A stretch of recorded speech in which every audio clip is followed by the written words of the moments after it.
Okay, so a lot of people were wondering, you know, if you only had one P320, let's say you only had a nine. This gun's clear, by the way, but let's say you had a 9mm and you wanted to change the caliber.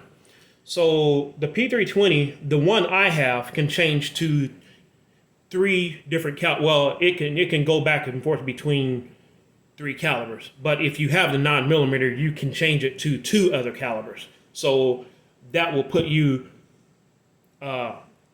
three caliber, having a three caliber gun. That's what I'm trying to get at. So, and a lot of people have been asking me questions about that, and I kind of want to go over that in this video. But let's just say you start with 9mm. You have a 9mm. So this is my P320 9mm, 3.9 compact. I have the carry size grid frame on here. But let's just say you start with 9mm and you want to change to 357 SIG, which is what I have here. So I'm going to use one gun, and I'm going to show you how to change the caliber to those other two calibers. So I'm going to break the gun down and put that aside for a second. Now, if I only had one gun, this is the part that I'm going to start with. Now, just by having this part, I can change this gun to two other calibers just by having this part. I have my FCU, I have my frame, and that's it. And of course, the takedown pin. That's all you need. Now, let's say I wanted to go 357 SIG. 357 SIG, that's what this is. As you can see there. Camera with focus. Okay. Take the slide off. Now, you have to have, when you change the from 9mm, you absolutely have to have, you cannot use the 9mm recoil spring guide rod in a 357 SIG. You have to have the 357 SIG recoil spring.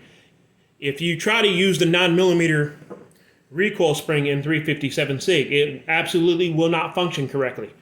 Same thing with the slide. If you try to use a 9mm slide with the 357 SIG parts, it would absolutely will not function. So you have to have all of these parts, because all of these parts, the slide is a different weight than the 9mm slide. And all that contributes to the cycling of your gun when you shoot it. So remember, this is my 9mm. That's all I'm doing is throwing this on here. And now I have a functioning 357 SIG. And that's it. You have to have all of these parts. So that's not bad. Now, the other caliber that you can go to from 357 SIG is 40 Smith & Wesson. Now, this is a brand new barrel that I picked up a couple months ago, and I've never shot it yet. I do have some 40 Smith & Wesson ammo. Now, I've shot 40 Smith & Wesson before, but I've never fired a 40 Smith & Wesson out of a P320. So in order to change 357 SIG to 40, all you do is change the barrel. You just pick up a barrel, and all you do is change the barrel. And another thing that I forgot to mention is the magazine. This is an important part. Now, if you look here, it says 357, says 40, 357. So your 40 and 357 are going to use the exact same magazine. So if those of you that don't know, 357 SIG and 40 is 357. I'm kind of getting confused here. 357 is produced from a 40 caliber bullet. Let me see if I can grab those two calibers, and I'll show you what I'm talking about. Okay, so as you can see here, I got a box of 357 SIG ammo, and then here I got a box of 40 Smith & Wesson. So I'm going to kind of show you the difference here. I guess I should have emptied out a magazine. What I'm gonna do, I already have 357 SIG here. Okay, so we're gonna take one of these bullets, and I just want to kind of show you that 40 357 SIG fits in the same magazine. So we got a 357 SIG round here, and we have a 40 Smith & Wesson. But as you can see, the rear of the casing on the 357 SIG is the same size as the 40. But as you can see, the 357 SIG is neck down toward the front of the casing. You know, 357 SIG is a little bit smaller round, but the difference is major when it comes to performance. When it comes to feet per second, the difference between 357 SIG and 40 is major. Like I said, I've shot 40 before, but never out of a P320. A bunch of my friends have 40 caliber guns. It's really snappy round. Both of these rounds are really snappy rounds. But I'm gonna show you here. Take one of these out. This is 357 SIG, by the way, and this one is 40. Now, don't do this when you go to load your gun. Don't load 40 and 357 SIG in the same magazine. You're gonna have problems if you use the wrong barrel. You're going to have a really bad day, so do not do that. Make sure you don't get your ammo mixed up when you're switching back and forth between 40 and 357 SIG. Absolutely do not do that. Make sure you check.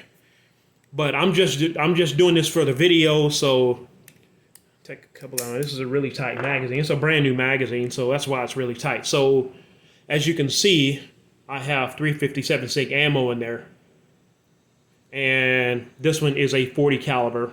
40 Smith & Wesson. And there you go. 40 fits the same magazine. But like I said, when you're switching, if you already have a 357 SIG, you can just add a 40 Smith & Wesson barrel, which is what I have here. So, all right, to go back to 9mm, which is what I'm going to, all my guns stay the same. I never switch calibers on any of my guns. You know, all of my guns, they're set to whatever they're going to be. I don't really have any interest in switching calibers, between P320s.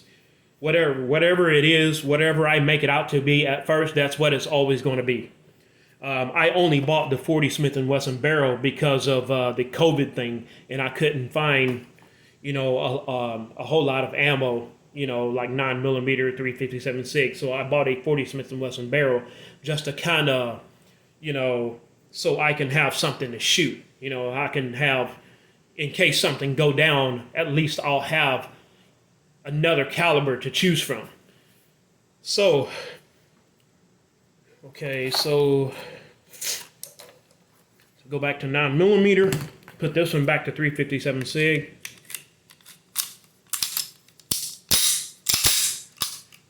And then put this one, put my 9mm slide back together. All right, let's see here. Gotta get straight in my guide rod.